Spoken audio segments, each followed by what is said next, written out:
Failure to follow installation instructions and not using the provided hardware may damage the intake tube, throttle body, and engine. Tools needed to install kit number 69-2004 TTK include a flat blade screwdriver, a ratchet and extension, 10mm socket, 4mm Allen wrench, and a T27 and T25 Torx screwdriver. To start, turn off the ignition and disconnect the negative battery cable.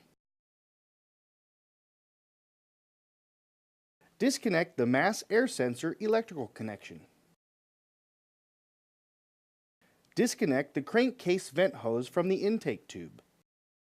Loosen the two hose clamps which secure the intake tube to the turbo inlet and air box. Remove the stock intake tube from the vehicle.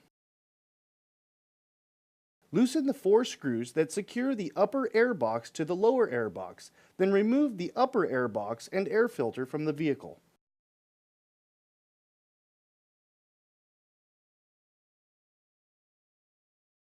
Remove the 2 screws which secure the mass air sensor to the upper air box, and then remove the mass air sensor from the vehicle. Remove the O-ring gasket from the mass air sensor. Install the mass air sensor into the heat shield and secure with the provided hardware. Note: be sure to install the button head bolts from the inside of the heat shield out. Install the K&N air filter onto the mass air sensor inside the heat shield and secure with the provided hose clamp. Install the provided silicone hose, part number 08440, onto the mass air sensor and secure with the provided hose clamp. Remove 2 of the upper air box mounting screws from the upper air box. Install the heat shield assembly onto the lower air box. Secure the heat shield assembly to the lower air box with the 2 screws removed from the upper air box.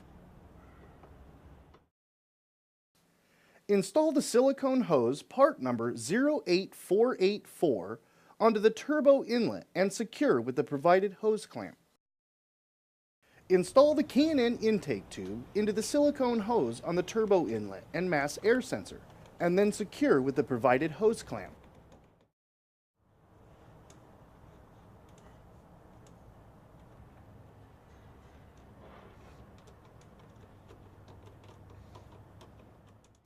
Install the crankcase vent hose into the silicone hose at the turbo inlet and secure with the provided hose clamp. Reconnect the mass air sensor electrical connection. Reconnect the negative battery cable. Double check to make sure everything is tight and properly positioned before starting your vehicle. So remember to review the instruction sheet to make sure all steps were followed. It will be necessary for all K&N Performance Air Intake kits to be checked periodically for realignment, clearance, and tightening of all connections. After 100 miles of driving, check the nuts and bolts in your air intake performance system and retighten them if necessary. Failure to follow these instructions or proper maintenance may void your warranty.